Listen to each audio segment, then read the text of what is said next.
Time to check in with our three promoted teams from the Championship last season who are hard at it this summer, trying to build a side, a squad, to thrive, not just survive in the Premier League and hopefully challenge those pesky 17 who have been there now going into their fourth season. Let's stop the yo-yoing. I say, what are they all up to? I'd love your thoughts down there in the comments, particularly if you are a fan of Leeds, Burnley or Sunderland, and fans at large. Let me know how you think these boys are doing in, well, the very, very difficult task of bridging the gap between EFL and Premier League after promotion. We last did this about 3 weeks ago, so plenty has happened in the interim.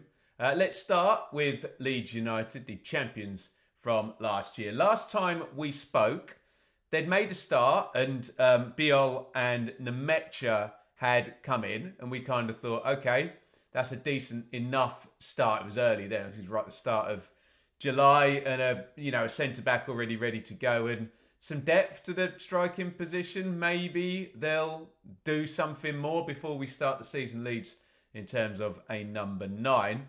Another couple in, and I'm fascinated to get your guys' take on, if I oversimplify it, it almost feels like there's 3 buckets in terms of age profile with players. You're either going for potential of a player who's very young but will have resale value. You can build a star, build an asset, but maybe they're unproven in the Premier League. You can go for that super hyper experienced player who you're going to have no resale value on, but there's a lot of intangible off-pitch stuff that they can bring to the squad that isn't necessarily going to be seen on the pitch. Good example of that at Burnley we're going to get onto. Or you can go right in the middle, and can you get a player in the kind of 25 to 30 age range who's just ready to go? They're sort of in the peak, the prime of their career. And, we've spoken about this with promoted teams over and again. Get through the first season. Buy someone who's ready to go right now. It's very, very difficult, particularly in terms of a proven Premier League player. But you can get these players from abroad. And that looks like what Leeds have attempted to do with the 2 that have come in since we last spoke. That being Gabriel Goodmanson, who comes in from Lille in France. Loads of experience, 26, ready to go. So in that sweet spot of experience, plus, you're building an asset and there's the resale value in terms of the investment and the balance sheet. Left back as well. We joked for years on this channel about Leeds never having a left back. Looks like he's going to be the guy next season. So I like it, and as much as what does 11.6 million euros get you in the Premier League? Well, it's 40 million pounds a player in the Premier League. But when you're talking about just building and tooling up, and can you really invest the big numbers into the guys that are going to score you the goals? Well, maybe you surround those players with experienced people like Goodmanson in terms of that French League 1. So I like that one. Another centre-back in Sebastian Bornau. He's coming from Wolfsburg. £5.2 million. That's 6 million euros. Another 26-year-old. Now, you would feel that Daniel Farke never plays free at the back, does he? So you would think it's Biol and Rodon, who was so good for Leeds and has been in the Premier League before. Are they adding depth here, Leeds, at centre-back to completely just move Ampadu out of that picture? Get him in midfield. We'll speak so much about physicality in terms of the Premier League, and Ampadu has that, doesn't he? And he's got the leadership things. Is it a case of now just building up the depth to get Ampadu away from centre-back? In which case, Bornau, or however you're going to pronounce this, may well just be added to the pool. I'm not sure he's going in as a starter, is he? Leeds fans may correct me in the comments there. So we're gradually building this up at Leeds. there is kind of an elephant in the room because obviously the goalkeeper was bombed out and that needs to be done. And that's vitally important as well. And let's be honest, two most significant positions on the pitch where you need goals from a striker and you need someone to just stay in goal, save all the shots they're supposed to save basically, and you don't notice them. And Leeds kind of need both. So we would expect maybe they're trying to get all of the stuff around that all done early on, and maybe those deals are a bit more complex. You just want to buy a goalkeeper that just sits there for 5 years and does the business, don't you? So we're still waiting for that. Looks like in midfield, Longstaff and Stack, and again Longstaff. That's another one where Leeds, this does look a bit different to Burnley and Sunderland, who we'll come on to. They are going really, really for the 25-26 season. And Longstaff has just played tons and tons of games for Newcastle. Stick him in, ready to go, Premier League experience. So that appears to be a little different kind of slant than maybe the other two clubs are going for. Let me know your thoughts, if you're a Leeds fan or a detached observer here, what Leeds have done so far, what they're doing, and this theory of mine that they're going more in the middle bucket. They've signed another two 26-year-olds. They're being linked with players who are a little bit more experienced and have had a few goes round in the Premier League in terms of Longstaff as well. Maybe the gambles will be made in that striker position where, look, can you buy yourself a proven striker who's ready to go, who's going to score you 20 goals in the Premier League? No, you can't.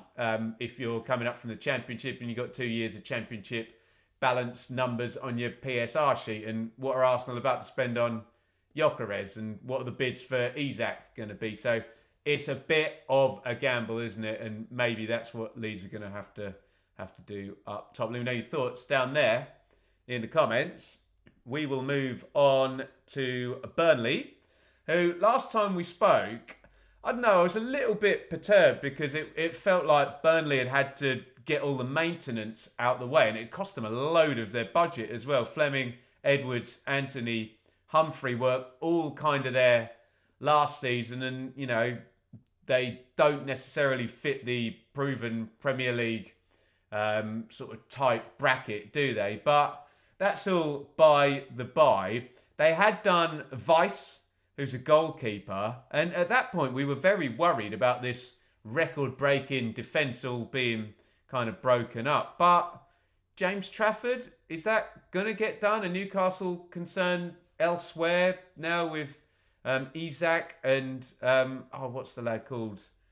Etike. I can't even pronounce the guy's name. I was listening to a bit about it this morning. That's all a bit of a bleary memory a couple of hours later. Etiquette.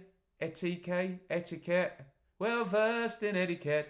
Extraordinarily nice. Hartman we'd spoken about, and Tuanzebe as well. So that's all around the back four. Now, the classic example of the experienced adds intangible stuff, but maybe not play all your games, is Kyle Walker, who's come in from Manchester City. I don't know what the fee is here. The BBC website said £5 million. I really don't necessarily buy that, but hey, let's not get sucked into debate about numbers that we frankly don't know what they are. He's 35 and has won everything. Again, is it really a football conversation? I know some people say, well, Kyle Walker, his career was based on just freakish levels of physicality, and now he's 35, and obviously that's going to tail off. Yes, we get how the human body works. I certainly do, as you get up and over that age and your beard starts to get very grey, but you just want those guys in the squad, don't they? You know, someone who's been there, done it, is going to be calm in all situations, can help develop other players. I don't know whether Kyle Walker's going to go into coaching or management, but if you can do these deals, and you know, we just saw doing the Championship, you know, Aaron Cresswell go into Stoke, which is pretty much exactly the same thing, a fullback, you know, sort of going into, you know, be a bit of a mentor and a standard setter and all of that. So I love these deals, providing that you're not actually reliant on Kyle Walker to play 38 Premier League games, or you're not paying him, you know what, loads of cash. The other deals, they've got one of each here. We've got a potential one And we've got someone who not only is known to the league, but who is known to the club as well, because Jakob Brun Larsen, who I believe was the top scorer 2 seasons ago. I know that's nicest guy in jail territory, isn't it? How many did he get for Burnley that season? 6 in the Premier League. So what are you going to do, hey? But he knows the club, he knows the ropes, and he is in that sweet spot age again, like those 2 Leeds players we spoke about, who's 26, and he is a central striker. And they're just so hard to buy now in these days of one up top and inverted wingers and number 10s. There are just so few strikers, which therefore means there are so few good ones.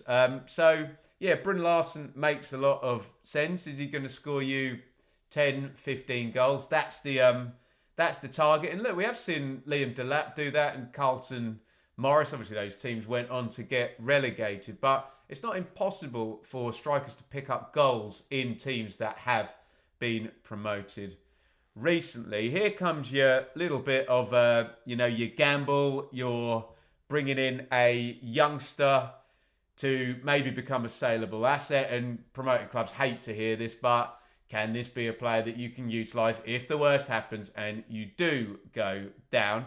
And this guy, Loam, here we go with this pronunciation, Chauna, whatever, don't get stressed about it in the comments. He played 37 games for Lazio and 11 in the Europa League last year.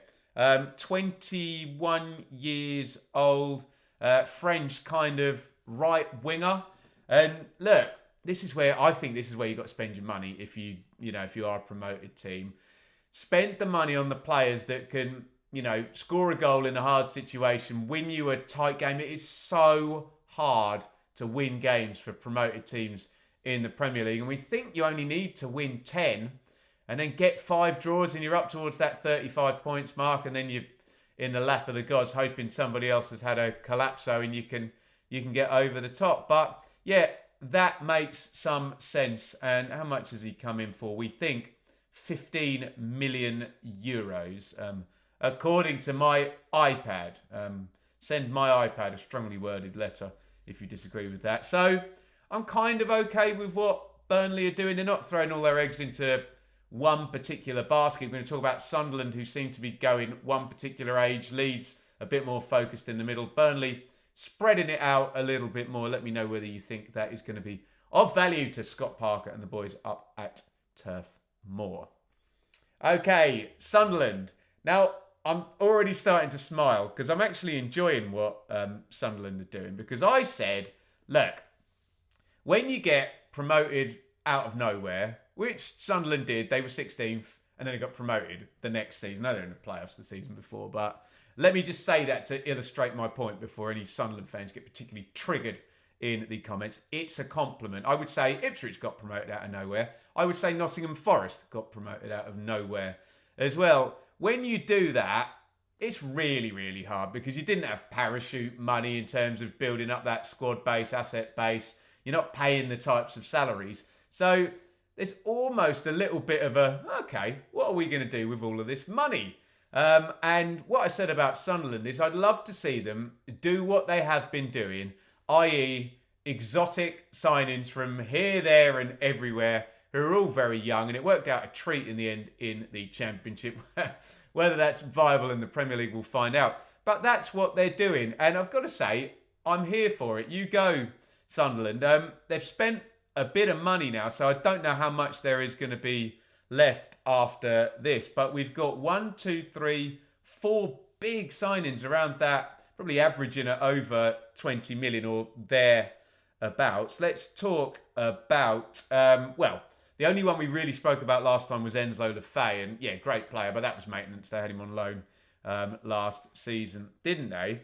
Habib Diarra, however, I'm sure they've been watching him for a fair wee while, but he would have popped up on everybody's radar because he scored against England, didn't he, for Senegal. He's only 21. By the way, these Sunderland players, spoiler alert, there is a 31-year-old coming in on a 3, but 21, 20, 20, and 23. So it's very, very clear what Sunderland are doing, and it's very clear what Sunderland have done in the Championship under this Louis Dreyfus ownership here, and they're continuing down the same path. So Diarra is a number 10, you'd call him. And look, if it's him and Chris Rigg in that position, great.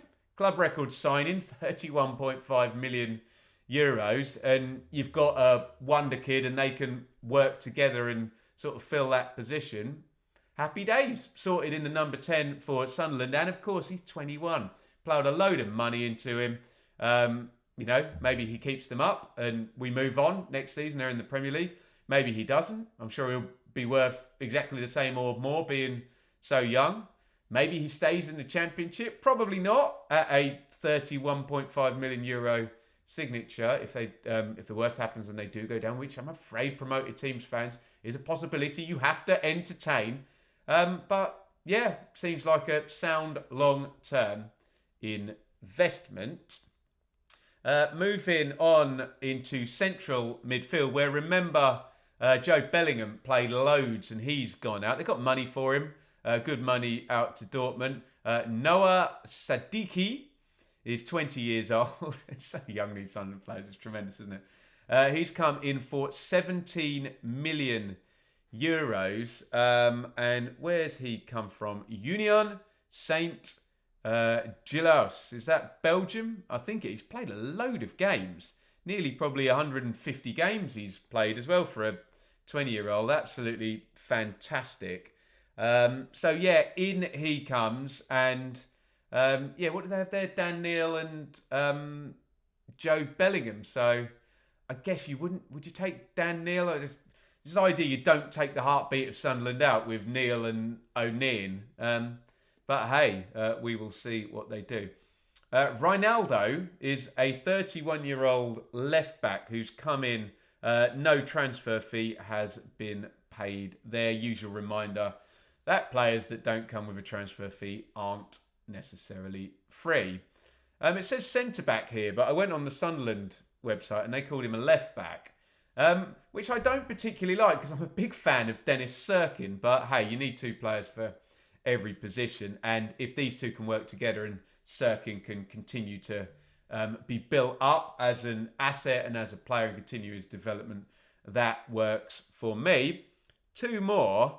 This is Chemsdeen Talbi, who's Moroccan, who's 20 years old. He's a right winger, and he's come in for 20 million euros, and it was Pat Roberts in that position last season for Sunderland. It was a little bit in and out, wasn't it? Particularly going into the playoffs. Didn't start him in the playoffs, did they?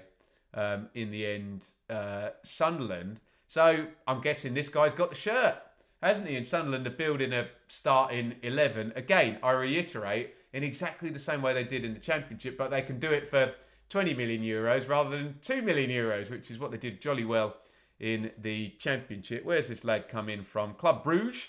So we've gone to Belgium as well. This guy is also an under 17 and under 18 rep for the Belgian national team, who've been very, very good in sort of the last 10, 15 years in terms of developing players. Now, here you go. What about this one? Because this one is a little bit of both. A player who is not only young, potential, and is an asset to build on, but has loads of Premier League experience. Simon Adingra has been at Brighton for the longest time, Ivory Coast international.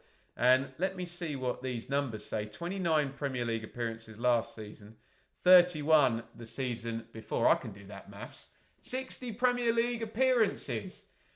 And you'll be annoyed, promoted teams fans, that you'll constantly get, they need to bring in Premier League experience. Well, there you go.